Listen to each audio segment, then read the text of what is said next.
Bank में गया, एक ब्रांच मैनेजर के साथ मैं डिस्कशन कर रहा था। वहाँ ब्रांच के काफ़ी स्टाफ के लोग बैठे हुए थे। तो मेरा डिस्कशन का जो टॉपिक था वो यही था कि हम अपनी वेल्थ को कैसे क्रिएट कर सकते हैं। क्योंकि जनरली क्या देखा गया है कि लोग 25 साल 30 साल 35 साल जॉब करते हैं, और जॉब करने के बाद कुछ 5% 4% लोग ऐसे होते हैं या 10% ऐसे होते हैं जो अपनी वेल्थ को बहुत आगे बढ़ा ले जाते हैं। 90% 95% लोग वेल्थ नहीं बढ़ा पाते। उसका लॉजिक दो होता है। एक तो वो ट्रेडिशनल वेल्थ सेविंग में ध्यान देते हैं, दूसरा उनको गोल या उनको पता ही नहीं है आगे क्या होने वाला है, फ्यूचर को प्लान को कर नहीं पाते हैं। वो ट्रेडिशनल चीज़ों में लगे रहते हैं कि प्रॉपर्टी में क्या हो रहा है, गोल्ड में क्या हो रहा है। तो मैंने जब उनके सामने बात करना शुरू किया इस टॉपिक पर, मैंने कहा कि कोई एक अच्छे प्लॉट का एग्जाम्पल बताइए जो बहुत अच्छा रिटर्न दिया हो जिसमें। तो वहाँ मैनेजर साहब जो बैठे थे तो उन्होंने बोला कि आप हमारा एक नोट कीजिए।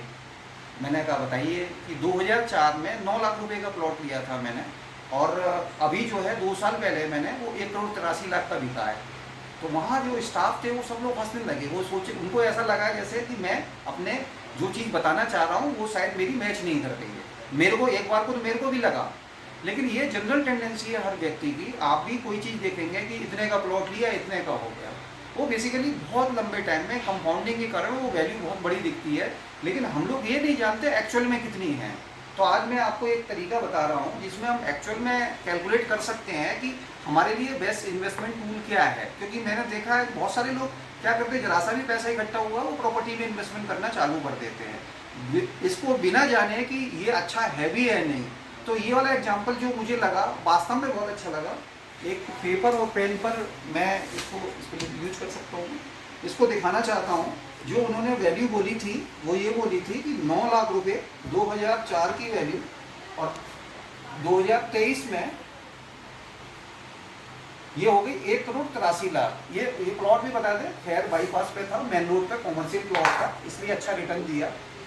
तो इसको समझाने के लिए मैंने उनको केवल कुछ नहीं करा, एक CAGR कैलकुलेटर लिया। CAGR कैलकुलेटर में उसकी वैल्यू लिखी कि एक्चुअल वैल्यू क्या थी। इनिशियल वैल्यू थी उनकी 9 लाख रुपए,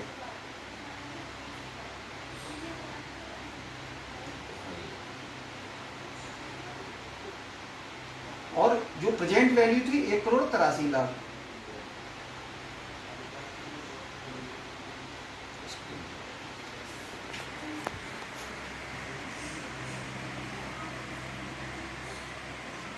ठीक है, बहुत सिंपल सी लिखी कितना साल हो गया, क्योंकि ये 2023 में सेल किया है उन्होंने, 2004 में लिया है।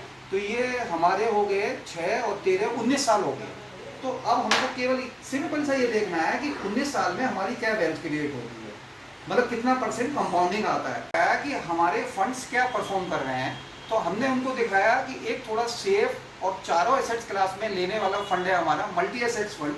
हमने दिखाया उन्हें कि हमारे मल्टी एसेट्स की फंड की परफॉर्मेंस जो चल रही है, मल्टी एसेट्स फंड की, हमने उनको केवल कंपेरिजन किया इससे कि हमारे मल्टी एसेट्स में होता तो आपकी प्लॉट की वैल्यू क्या होनी चाहिए थी। तो इसमें हमने दिखाया कि ये फंड हमारा सिंस इंसेप्शन 21% कंपाउंडिंग रिटर्न दे रहा है। तो 21% अगर रिटर्न आता, क्योंकि इसमें कितना आ रहा था 17 पॉइंट कितना था 14, और यहाँ आ रहा है हमारा 21%। फिर मैंने उनको हल्का सा केवल ये दिखाया, मेरे पास एक कंपाउंडिंग कैलकुलेटर मैं अपने मोबाइल में भी रखता हूँ। तो इस तरीके से हमने इसमें दिखाया, केवल 3 वैल्यू डाली। 9 लाख रुपए इनिशियल वैल्यू थी, 19 साल के लिए इन्वेस्टमेंट किया, यहाँ भी प्लॉट में किया था और इसमें मल्टी एसेट्स फंड में भी किया। अब क्योंकि फंड की परफॉर्मेंस 21.23% है, तो अगर 21.23% अगर रिटर्न आता, तो आज की डेट में जो उस प्लॉट जो 1 करोड़ 83 लाख जो उनको बहुत अच्छा लग रहा है, इस फंड के हिसाब से उसकी वैल्यू 3 करोड़ 37 लाख होनी चाहिए थी। तो हमने यही बताने की कोशिश की कि लोग ये समझते हैं कि प्रॉपर्टीज में बहुत अच्छा रिटर्न है, बेसिकली वो इस चीज़ को कैलकुलेट नहीं कर पाते कि वहाँ CAGR क्या आ रहा है या अदर इंस्ट्रूमेंट में हमारे पास क्या रिटर्न आ रहा है। तो ये मैंने एक फंड दिखा के उनको कंपेरिजन किया। वो ज़्यादातर लोग वहाँ पे थे बिल्कुल एकदम से बहुत चक्का रह गए, वो समझ ही नहीं पाए कि इतना भी रिटर्न आता है इसमें। तो मैं यही चीज़ बताना चाहता हूँ, अगर हम इन छोटी छोटी चीज़ों पर कंपेरिजन करना शुरू कर दें आज से ही, क्योंकि आप लोग सब नई एज के लोग हैं, उस समय जो स्टाफ था वो 30-35 के राउंड अबाउट था। मैंने कहा आप लोग अगर छोटी छोटी चीज़ों को बचाकर अगर अपने पैसे को कंपाउंडिंग करना सीख लें तो आप रिटायरमेंट के टाइम तक आप बहुत बड़ा कॉर्पस बिल्ड कर सकते हैं। तो उनको अच्छा लगा ये चीज़, और भी बहुत सारी चीज़ें वो मैं आपके साथ शेयर करता रहूँगा। Thank you.